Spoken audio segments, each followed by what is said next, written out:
Yung pagpalang araw mga kapatid ko. Mapagpalang hapon, mapagpalang ulan at bagyo. Ano man. So, yun mga kapatid no. Bakit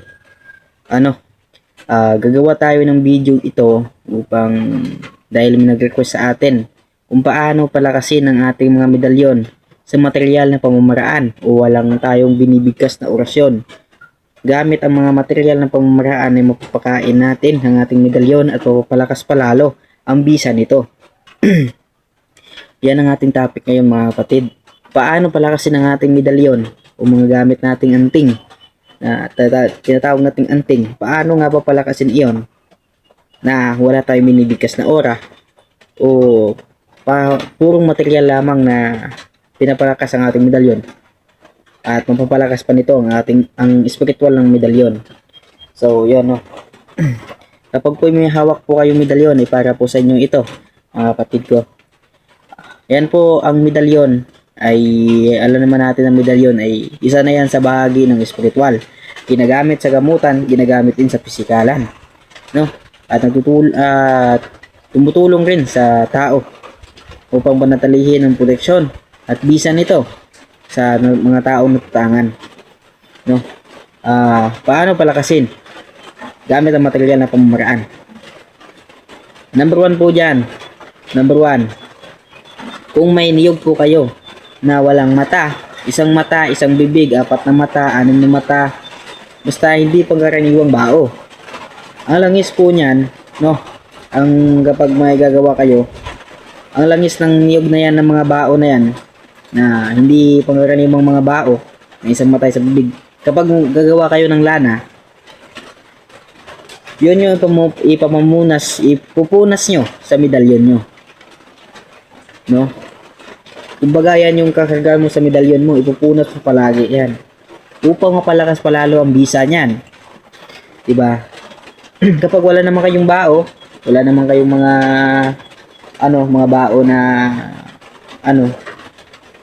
pwede naman pangkaraniwang lana lang. Na kasi pangkaraniwan lang yung 3 na mata. Ngayon, kapag yan lang naman, no? Yan na lang ang nyo, gamitin nyo palagi yung pamunas. Hindi naman Martes o Biyernes, ipupunas nyo yan sa medalyon nyo upang mapalakas palalo. Ito naman, number 2, no? Kapag po'y malapit na bukal po sa inyo o sa mga kabundukan o alam nyo ang mga bukal dyan sa inyo, mas mainam po na ipaligo nyo sa bukal. Papaligo nyo po yung medalyon nyo sa bukal. Yan po, isa rin po yan sa nagpapalakas ng bisa ng ating mga medalyon dahil po ay nag-cleansing po yan. Ini-cleansing niya po ang inyong mga medalyon o mga tangan yung medalyon sa mga parte ng kabundukan na bukal. Marami po sa kabundukan ang bukal, no? Yan po ay nagpapalakas rin ng ating mga medalyon. Number 3, kabilugan ng buwan.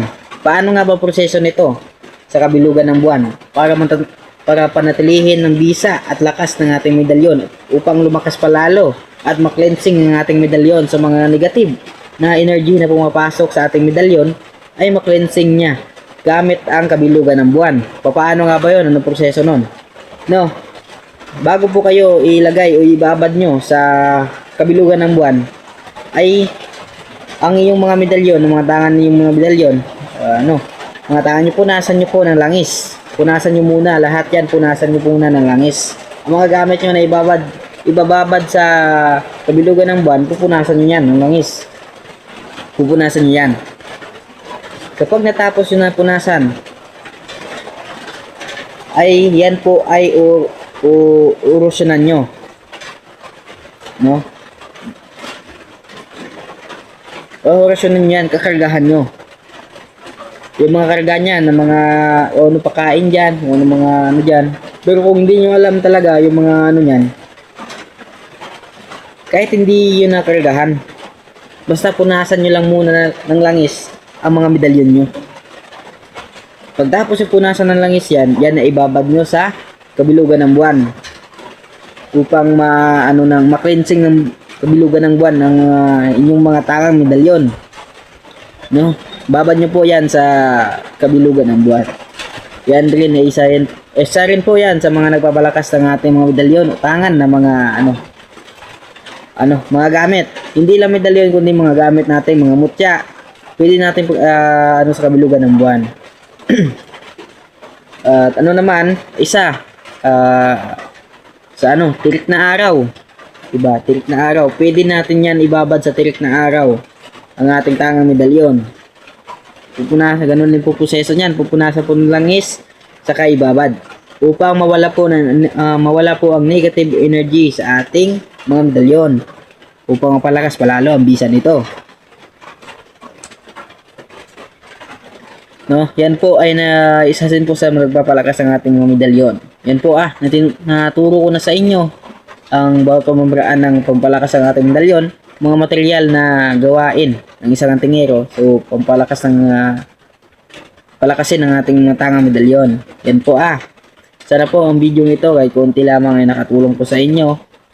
Sana ay maliwanagan po kayo sa mundo ng espiritual at matutunan nyo po ang tamang pamamaraan at hindi po kayo sana maligaw na landas sa espiritual.